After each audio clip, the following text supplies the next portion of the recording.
Hi friends, welcome to my channel Harshu Education, and today we'll be talking about object-oriented programming.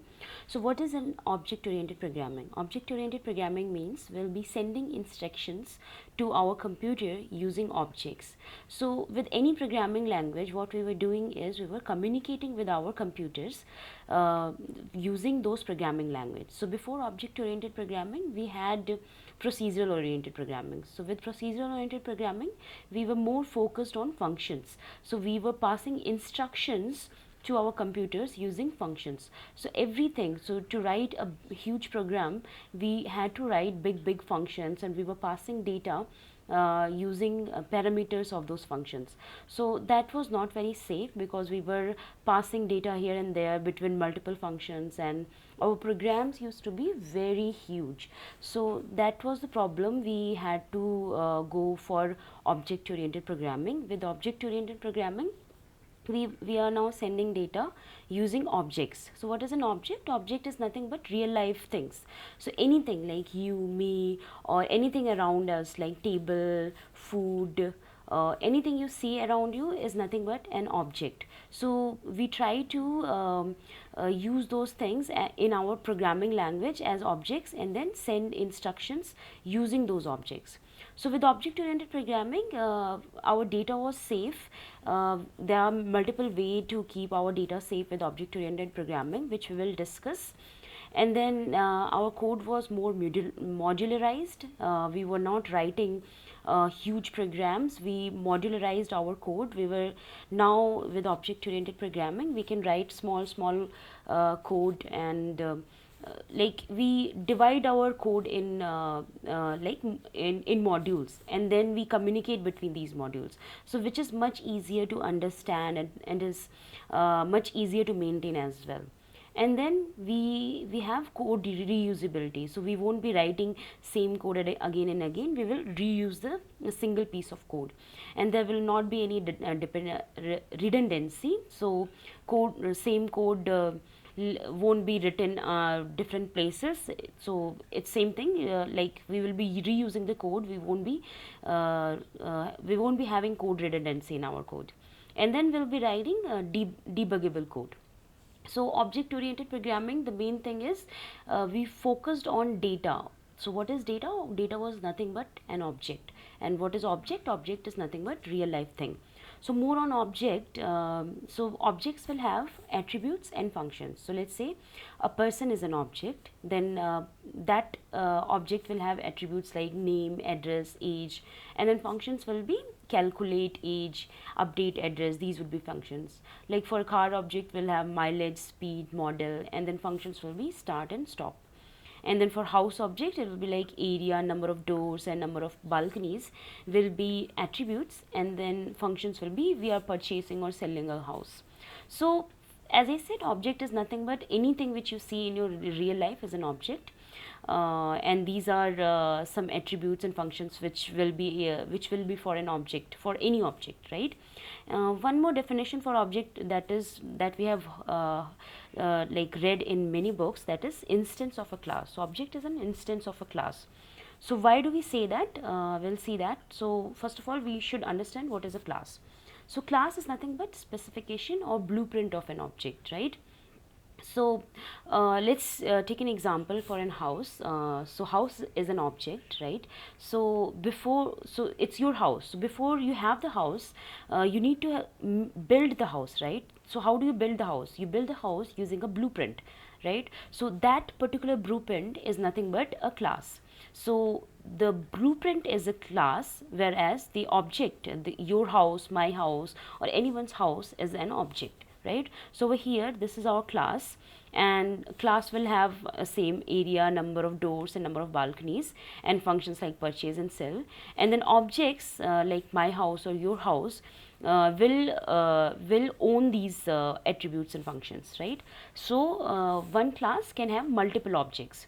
So this car class will have attributes and functions same as house class, and then it will have multiple objects like my car is Baleno car, your car is Ford car. So all these car is nothing but objects, right? And person class will have attributes and functions, and my name, myself is a object, you are an object, so you will have different name, right? So one class can have multiple objects, and then class is nothing but a blueprint, specification of an object. So class is nothing without object, and object is nothing without class. So it is both related to each other, right? So this is the main base of object oriented programming. When you are talking about object oriented programming, you have to talk about class and object, right? Then what is the concept? The concept of object oriented programmings are like abstraction, encapsulation, inheritance, and polymorphism, right? So what is inheritance? So as the name suggests, inheritance means inheriting something from your parent, right? So a son or daughter, they will inherit something from their parents. Like if my father is a singer, I might be able to sing, I might become a good singer as well, right? So you will inherit something. So my father has a lot of money, I will inherit that. So inherit from base, super, or parent class, right? And what does it do? It made us like it enable us to do reusability. So the same code which you are writing in parent class, you won't have to write it in child class. You can just reuse it. You won't have to rewrite it again. So it eliminate the redundant code. So inheritance, what it does, you will be able to inherit from the parent class, and you will not have to write that code again and again. So it is like code reusability, right? So over here there is an example. It's a C# example. So this is a base class, right? So class vehicle is base class, and we have string brand and a function honk, right? So all the vehicle will be honking. Okay, so this class, now I have a car class, and this is inherited from the vehicle class, and this car class is so this car class will automatically have access to this brand and honk function. So when you are creating an object of this car class, you will be able to access brand and honk, which is the member of base class. So you will be able to access the member of base class from car class, because you have inherited from you have inherited from the base class. So this is an example of inheritance. So we have vehicle base class, car as a derived class, and our derived class have all the methods and attributes of base class, and we can access it over here. So we won't have to write this code again and again for every other car object we are creating. So that is the purpose of inheritance. We won't be writing redundant code. So the next concept is abstractions. As the name suggests, it hide details. Hide details means abstracting something, hiding something from someone. So let's say, for example, we talk about ATM, right? So in ATM, you don't know what is happening inside. You just enter your card, enter your PIN, and your money is out. So you don't have to worry about what is happening inside. So as a client, I need not to worry about what is happening inside. I just want to know. I just want to get my data, right? So in programming word, console.writeLine or print. So we just write these things to print something on our console or on our website somewhere. So console.writeLine is used in C# to write something on console. So as a programmer, I don't need to worry about what is happening inside of this function. I am just printing this hello, and that is good enough for me. So that is what is abstraction. We write something in such a way that for our client, they don't need to worry about what is happening inside. So abstraction means hiding details, abstracting the details from our client. So in programming word, how do we implement abstraction? We implement abstraction using abstract class and interface. Abstract class and interface, in these we don't write full method definition, we will just write method declaration. So abstract class, we can write normal function as well. That is why we say that abstract class is not does not provide 100% abstraction, whereas interface, you cannot write normal functions. You have to write abstract method only. When you say abstract method, it means it will be only declaration, no definition would be there. So only declaration, no definition. So over here you can see an example of abstract class. This is an example of abstract class. So we have a class called animal, and we have method animal sound, and you see I have used abstract keyword. So it means it is an abstract method. So that is why there is no definition of this method, whereas I have one more method which is a regular method, and then there is a definition as well. So when we inherit from, so I have another class which is called dog, and it is inherited from animal. So I already, so I will have to, so when you write abstract, you have to have that implement that function in your derived class. So over here I have to implement this function. So you have to write this keyword override, and then you can write whatever function. So you can access anything, any other function from this derived class. Like I have produced sound.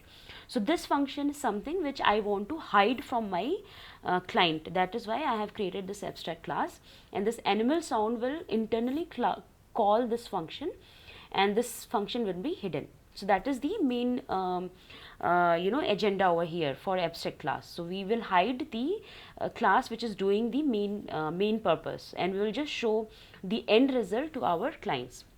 So abstract class can have both abstract and normal methods. Abstract method can only be declaration, and it won't be method, like it won't be definition. So we will only have declaration, no method definition in abstract class. And a class can inherit only one abstract class. So that is very important, that with abstract class you can only inherit only one abstract class at a time.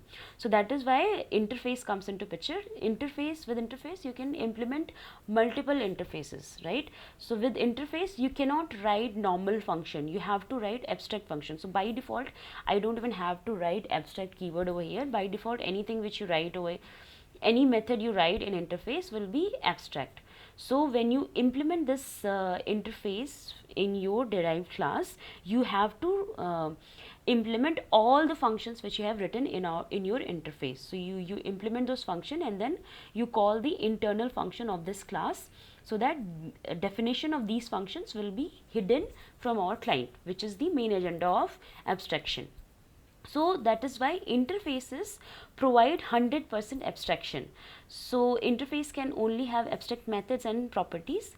A class can inherit multiple interfaces, and by default member of an interface are abstract and public, and that is why you are able to implement these like inherit these in your derived class.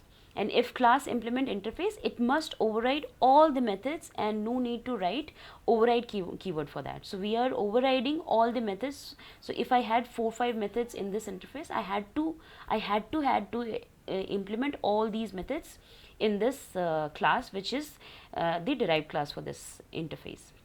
So this is interface. Now encapsulation, right? So what is an encapsulation? Encapsulation has two viewpoints: data binding and protecting data. So as the name suggests, we are encapsulating, we are wrapping something, right? So as this example for capsule, we would be wrapping our medicine inside this capsule, right? So the main medicine is inside and protected. So that is the main agenda of encapsulation. We are protecting our data. So that is what, so how do we protect our data? We do it using encapsulation. So as I said initially in the video, the main agenda of object oriented programming was one of the main agenda was to keep our data safe. So we do it using encapsulation. So how do we do it? We encapsulate it in classes or interface or abstract class. So one of the implementation of encapsulation in programming language is class. So inside class we will have attributes and functions, which is nothing but our data, right? So we are protecting that data. Not hiding, actually protecting that data using class. And then how do we actually protect it? We protect it using access specifier. So we have public, private and protected, right? So private we use whenever we want to make sure that for that person class, I don't want to share this phone number details. So for any celebrity, I don't want anyone to access this phone number, so I'll keep it as private. So anybody who is inheriting from this class, or so they won't be able to access this phone number. It will be only be accessible in this person class. So encapsulation means encapsulating, protecting our data or binding our data inside a class, and we do it using classes and access specifier. We protect our data using class and access specifier. So the last one is polymorphism. Poly means many and morphism means form. So polymorphism means many forms of something. So one thing can be represented in many forms. That is what is polymorphism. So a good example would be you, me, or anybody. When we go to mall, we behave like a shopper. When we go to school, we behave like a student. When we go to bus, we behave like a passenger. So we are one person, but we are behaving differently at different places. So that is what is polymorphism. So one name, but behaves differently in different situation. So how do we implement polymorphism in our programming language? We do it using method overloading and overriding. And method overloading is at compile time and method overriding is at runtime. So when you say compile time and compile time means method overloading means will have similar methods, but parameters, there will be different number of parameters. So over here you can see I have my method, but parameters are different. So this can be identified by our compiler itself, that I have to call this function. So when we are calling our functions using our object, so compiler will understand at compile time itself that I have to call this function or this function based on the number of parameters we are giving. But for method overriding, it is done based on inheritance. So let's say in base class we have my method, but with only one parameter, and then in derived class also we created my method only with same name and one parameter only, but both these functions are doing different things. In base class also it's doing something else, and derived class also it is doing something else. So this needs to be identified at runtime. So compiler cannot identify that which function to call, so it has to be identified at runtime. That is why it is called runtime polymorphism. So over here for overriding, I have created a function. So I have created an example. This is again in C#. So let's say we have an animal class, which is a base class, and I have so for animal class, I have a function called animal sound, and in our derived class cat and dog, I have two derived class cat and dog, which is inheriting from animal, right? So I have written same function, animal sound and animal song, same function, right? Then how would our compiler will understand that I have to call this animal sound of base class or derived class? So my animal dot animal sound, right? So it will get confused. So not for my animal, for my cat object, for this object when I call animal sound, our compiler will get confused that which function to call. So for that in C# we use a keyword called virtual and override. So in base class we'll write virtual keyword, and in derived class we'll write override keyword. So it means that I want to use my base class function. So when I say my cat dot animal sound, it will call my base class function. When I say my dog animal sound, it will call my base class function, not the animal class. So if you don't write this keyword virtual, then it will that my cat dot animal sound, it will call this function, the base class function. So this is important. We have to write this keyword in C#. So in different language we handle it differently. In Java, if you want to do that, we just make sure that our when we are creating objects, we have to create object like this, like base class child object is equal to new child object. So this object, based on this object, child class object, it will call the child class function only, like derived class function only, not the base class function. So that is method overriding. So all the four concepts, inheritance, abstraction, encapsulation and polymorphism, it's very important. Inheritance means getting everything from base or parent class. So what is the main feature? The main feature is reusability. We will be able to reuse our code from parent class in child class. So we won't have to write the same code again and again.